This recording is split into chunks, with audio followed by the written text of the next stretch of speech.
selamat pagi anak-anak semuanya. Hari ini kita belajar bahasa Indonesia menggunakan buku Panduan 2G Subtema 4. Ya, silakan kalian buka dulu bukunya. Kita akan mempelajari tentang temanya kebersamaan di tempat wisata. Nah, di sini kita akan membahas beberapa tempat wisata dan beberapa cerita. Ya, sebelumnya kita baca dulu yang ini.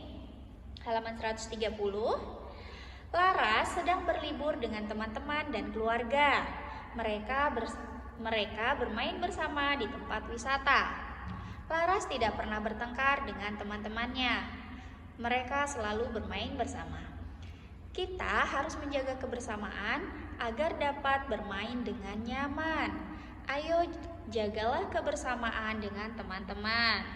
Oke, sekarang kita buka halaman 131. Nah, yang ini. Alangkah menyenangkan bermain bersama teman atau keluarga. Kita bisa berwisata di pantai, pegunungan, atau tempat bersejarah. Selama berwisata, kita perlu menjaga kebersamaan. Nah, ini ayo mengamati. Kegiatan wisata ada beberapa jenis. Di antaranya adalah wisata sejarah dan wisata alam. Ya, ada wisata alam itu seperti wisata ke pantai, ke pegunungan, itu wisata alam. Tapi kalau wisata sejarah itu seperti kita mengunjungi museum atau tempat-tempat bersejarah seperti Candi Borobudur, Candi Muara Takus, ya kan? Itu tempat bersejarah. Oke, sekarang kita baca ya. Coba amati gambar-gambar berikut. Termasuk jenis wisata apakah gambar-gambar tersebut? Lihat gambar yang pertama. Nih, gambarnya anak-anak lagi main di pantai. Ada main pakai balok, pakai pelampung, ya kan? Ada yang main bola. Nah, kita baca ini. Pantai banyak dikunjungi oleh wisatawan. Pemandangan langit dan laut yang luas sangat indah. Berwisata di pantai termasuk kegiatan wisata alam atau wisata sejarah? Ya, ini jawabannya wisata alam. Kalian tulis di sana alam. Oke. Kemudian yang nomor 2, nih, mereka sedang mengunjungi apa ini? Seperti candi ya bangunannya, ya kan? Ada pemandu wisatanya atau ini Pak Guru dan anak murid sedang mencatat apa yang disampaikan oleh Pak Guru, ya kan? Atau pemandu wisata. Indonesia memiliki banyak peninggalan bersejarah, diantaranya adalah candi-candi kuno. Berkunjung ke candi termasuk kegiatan wisata wisata alam atau wisata sejarah. Ya, benar sekali. Ini termasuk wisata sejarah karena di sana kita bisa mendapatkan informasi atau sejarah-sejarah yang terjadi pada masa lampau. Seperti itu. Oke, selanjutnya halaman 132. Ayo membaca. Nih, ayo membaca. Laras dan Ino sedang berwisata ke Kebun Raya Bogor. Siapa yang sudah ke Kebun Raya Bogor? Ayo, ada yang sudah pernah? Mereka juga pergi bersama ke Istana Bogor. Mereka melihat-lihat rusa dan memberi mereka makan. Nah, sekarang kita baca teks berikut dengan judul Berwisata ke Istana Bogor. Harus ada suara ya bacanya ya. Yuk baca sama-sama. Berwisata dapat dilakukan kemana saja. Wisata tidak hanya bertujuan untuk bersenang-senang, namun juga untuk menambah pengetahuan. Contohnya berwisata ke Istana Bogor. Istana Bogor merupakan peninggalan bersejarah. Bangunannya tampak megah, halamannya pun sangat luas. Di halaman itu banyak rusa hidup bebas. Rusa-rusa itu menambah daya tarik wisata Istana Bogor. Di Istana Bogor, Presiden Indonesia menerima tamu-tamu negara asing. Mereka melakukan perundingan kerjasama. Tamu-tamu tersebut juga dapat menginap di Istana Bogor.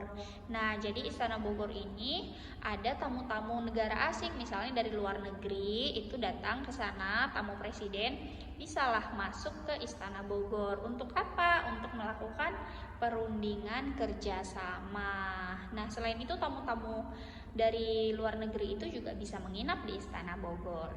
Dan yang menjadi daya tariknya lagi, di halamannya yang sangat luas itu ada banyak rusa yang hidup bebas. Jadi akan menambah suatu ketertarikan tersendiri bagi pengunjung yang datang ke Istana Bogor, begitu.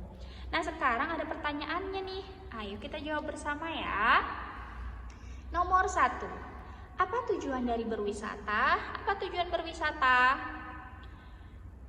Tidak hanya bertujuan untuk bersenang-senang, namun juga untuk menambah pengetahuan, ya kan? Jadi tujuan berwisata selain untuk bersenang-senang, juga untuk menambah pengetahuan. Ayo tulis nomor 1. Selain untuk bersenang-senang, juga untuk menambah pengetahuan. Tulis jawabannya di nomor 1 di sini ya. Jangan terlalu besar tulisannya supaya muat, oke? Nomor 2, bagaimana keadaan Istana Bogor? Bagaimana keadaan Istana Bogor? Bangunannya tampak megah, halamannya pun sangat luas, ya kan? Keadaannya sangat bagus lah ya. Kalian tulis di sana. Nomor 2, bangunannya tampak megah dan halamannya sangat luas, boleh keadaannya. Oke, atau kalian mau tulis di sana ada rusanya, boleh. Indah tempatnya, ya kan? Kemudian nomor 3, siapa yang diterima oleh Presiden Indonesia di Istana Bogor? Siapa? Tamu-tamu negara asing, ya. Tamu-tamu negara asing. Nomor 4, apa yang Presiden Indonesia lakukan di Istana Bogor? Melakukan perundingan kerjasama. Melakukan perundingan kerjasama. Nomor 5, apa yang hidup bebas di halaman Istana Bogor? Apa? Rusa, ya kan? Rusa hidup bebas di sana. Oke, setelah itu kita lanjut ke halaman 133. Oke, ini di Istana Bogor, Ino memberi makan rusa. Nah, ini ada judul Dongeng Rusa dan Kura-Kura. Kita baca sama-sama ya. Di bukit dekat telaga hiduplah seekor rusa. Rusa sangat sombong. Rusa sering mengejek hewan lain. Pada suatu hari, rusa bertemu dengan kura-kura. Kura-kura terlihat hanya mondar-mandir saja. Ini ada percakapan antara rusa dan kura-kura. Kura-kura, apa yang kamu lakukan? Aku sedang mencari makan, katanya kura-kura. Dengan sombong rusa mengejek kura-kura. Kamu hanya mondar-mandir saja, mustahil kamu menemukan makanan. Aku yakin akan menemukannya, aku harus sabar mencari, kata kura-kura. Rusa terus mengejek kura-kura. Kura-kura yang rendah hati tidak menanggapi ejekan rusa. Hal ini membuat rusa menjadi jengkel. Akhirnya rusa menantang kura-kura untuk berlomba. Kemudian rusa bilang, kamu merendahkan aku, kura-kura. Mari kita berlomba lari untuk membuktikan siapa yang tercepat. Kura-kura menjawab, baiklah, mari kita buktikan. Saat lomba dimulai, rusa berlari kencang. Namun, rusa tergelincir ketika menuruni bukit. Rusa terjatuh bergulingan hingga ke kaki bukit. Kura-kura masuk ke dalam tempurungnya. Kura-kura segera menggelinding menuruni bukit. Kura-kura akhirnya sampai lebih dahulu. Nah, akhirnya kura-kura yang menang, ya kan? Karena tadi rusanya itu terjatuh. Makanya jangan sombong ya. Boleh tidak sombong? Tidak boleh sombong, tidak boleh mengejek teman ya. Akibatnya apa? Yaitu jatuh dia. Oke, kemudian halaman 134. Nah, ini ayo menulis. Ini ada tugas ya. Ada soal 1-5. Ini susunlah kata-kata acak berikut menjadi kalimat yang benar. Nah, Miss kasih contoh nomor 1 dan kalian kerjakan sendiri nomor 2 sampai nomor 5 ya. Nomor 1, apa itu kata yang cocok? Rusa tinggal di bukit dekat telaga.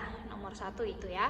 Nomor 2 sampai 5 kalian kerjakan sendiri dan nanti dikumpul nih, halaman 134 dikumpul. Oke.